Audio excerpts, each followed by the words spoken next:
Alright, travelers, buckle up because what I'm about to show you is absolutely wild. We're talking Harbingers getting new forms, Coulmbina's kit details during some updates, and wait for it, Asmody finally showing up. If you're as hyped as I am, smash that like and subscribe button. Also, follow us on Instagram, link in bio, and let's dive into the craziest leaks for Genshin's future. Before we start, these leaks range from pretty reliable to extremely questionable, so take everything with a grain of salt. But honestly, some of the stuff is too specific to be made up. Drop of Blood Harbinger's Transformation Arc. So, let's start with something that's actually mind-blowing. By version 6.7, every single Harbinger we've seen in Natlan will apparently get new forms. Yeah, not just a costume change. We're talking about a full-on transformation arc. Power-ups, new mechanics, maybe even corruption effects. Hoyoverse could literally turn the Fatui Harbingers into their own evolution saga. And speaking of them, the Marionette is finally making her debut, wielding a catalyst. But here's where things get spicy.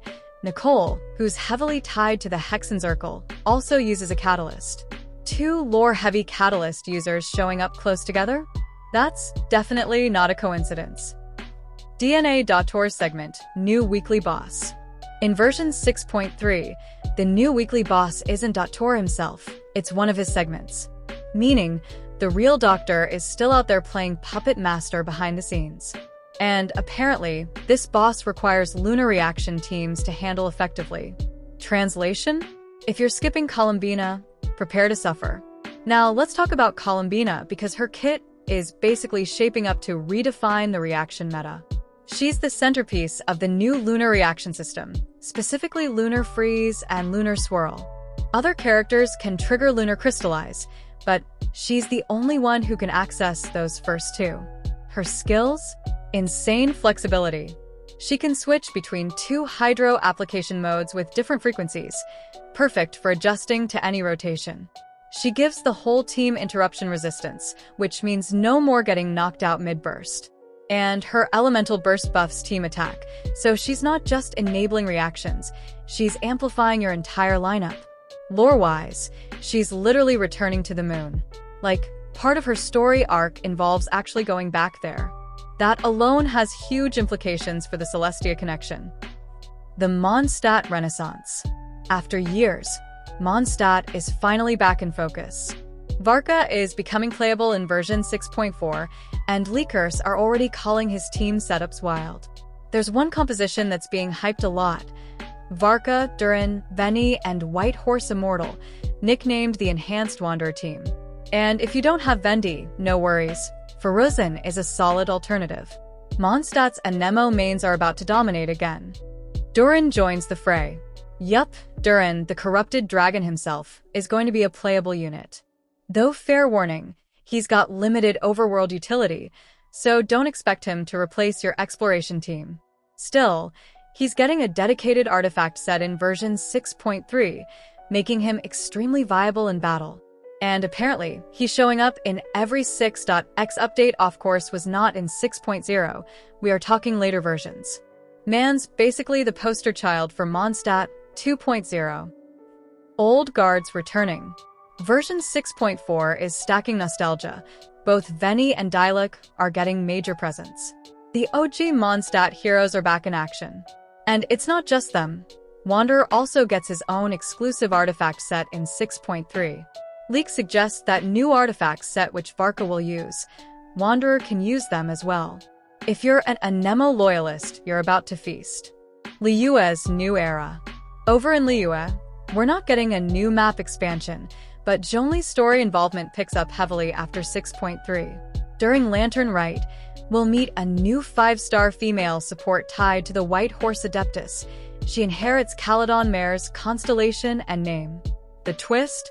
Zhongli plays a part in her reincarnation, which actually lines up perfectly with older leaks. And yes, Chomyun and Xinyan are finally getting their Lantern Rite skins. The designs supposedly stayed unchanged from the early leaks, so clearly they nailed them on the first try. Celestia and the Unknown God.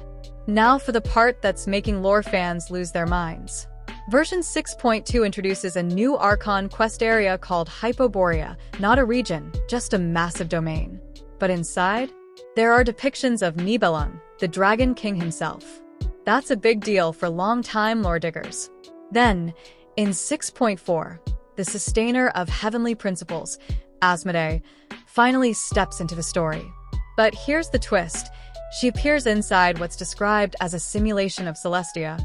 A simulation, which basically means everything we thought we knew about Celestia might have been fabricated. And yes, Focal Earth gets more story expansion in this update because apparently Hoyoverse isn't done breaking our hearts. The Descender arc and Natlan's future. Moving to 6.5, the story dives into the ruins of the third Descender and introduces a figure named Ajax, likely a historical connection to Tartaglia. And yes, the real Tartaglia reappears too, bringing in a ton of Fatui lore. Then, 6.6 takes a darker turn. Two entities, Rocker of Solari and Thalindus, merge into a single tragic being. Think Honkai-style heartbreak levels of emotional pain. Oh, and this version also expands Natlan's map, continuing the region's exploration arc. Updates and final leaks. On the gameplay side, a second round of character buffs is reportedly coming in 6.7. No names confirmed yet, but it's another chance for older units to make a comeback.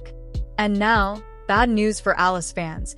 She's apparently not playable during the Song of the Welkin Moon storyline.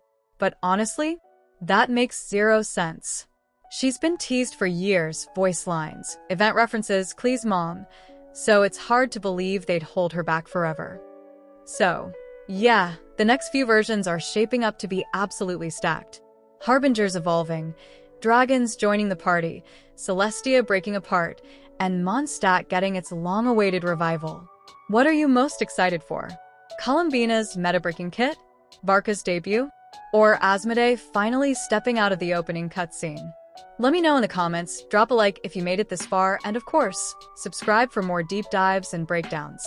This is going to be one wild ride through Genshin's future.